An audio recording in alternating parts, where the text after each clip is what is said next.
Hello mga manonood! Ako nga pala si Liza Nicole Pascual mula sa hanay ng Bachelor of Arts in Communication. Para sa lulutuin natin ngayon, madaling-madali lang to at kayang-kaya ng pera natin. Ngayon, ito ang mais na may malunggay. Syempre, ngayon nyo lang narinig to at di nyo pa alam kung ano yung lasa nito. Kaya ano pang inaantay natin? Tara na, magluto na tayo! Para sa unang gagawin, ihanda ang mga kailangan sa pagluluto. Nandirito ay ang mga sumusunod: margarine, bawang, sibuyas, karneng baboy, 1 cup ng tubig, mais, malunggay, at nor beef. Pangalawa, himayin na natin ang malunggay. Pagkatapos ay itabi muna ito.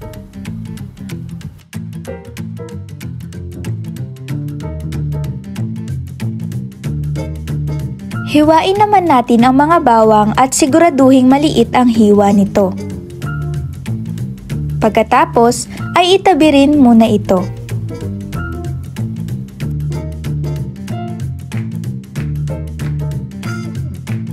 Sunod naman ay ang sibuyas.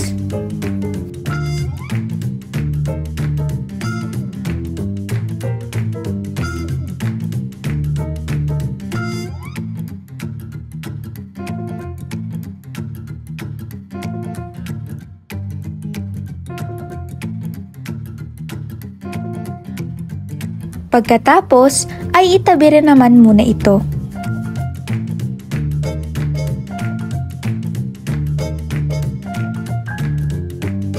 At ang isunod naman natin ay ang baboy. Para ilalagay na lang natin ang mga ito mamaya. Hiwain ang baboy sa maliliit.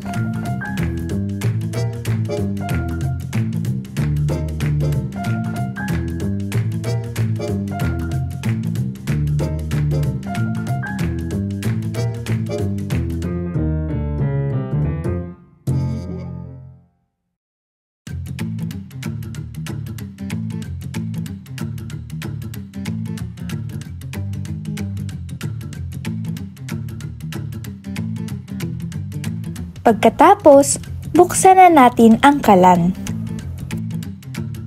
Sunod, maglagay ng margarine na sakto lang bilang magsisilbing mantika natin ito. Haluin ito hanggang matunaw.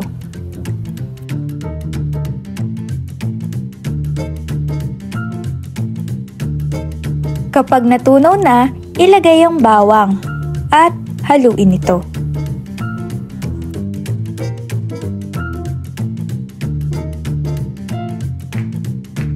At sunod naman ay ang sibuyas. Manatili lamang sa paghahalo. At idagdag natin ang karneng baboy. Hintayin natin na maging kulay golden brown o brown ang karneng baboy.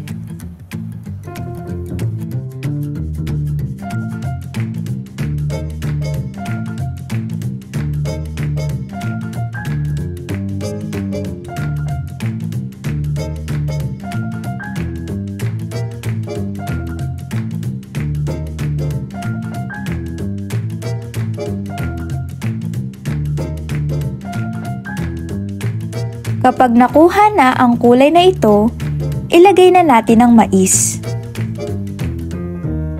At haluin ito.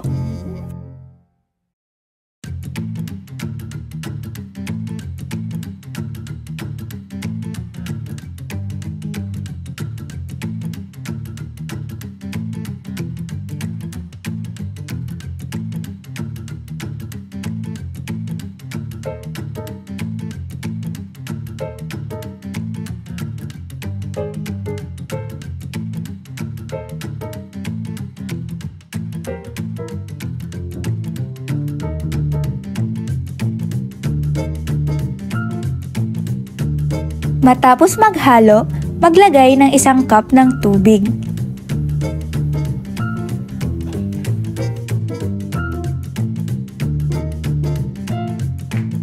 Kasabay nito ay ang paglagay ng isang nor beef.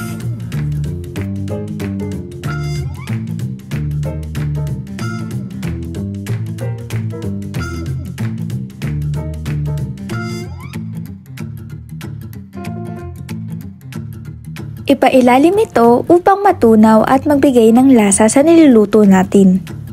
Pagkatapos ay takpan naman ito at maghintay ng ilang minuto.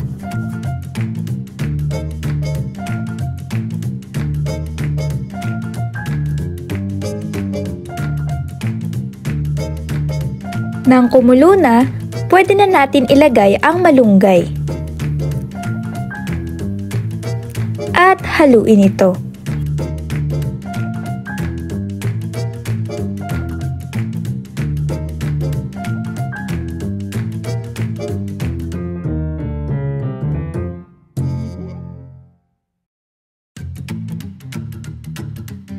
Charan! Tapos na! May ulam na tayo na mais na may malunggay.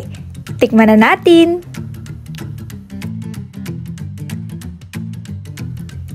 Mahusay! Dito na lang ang video na ito. Sana may natutunan kayo. Paalam!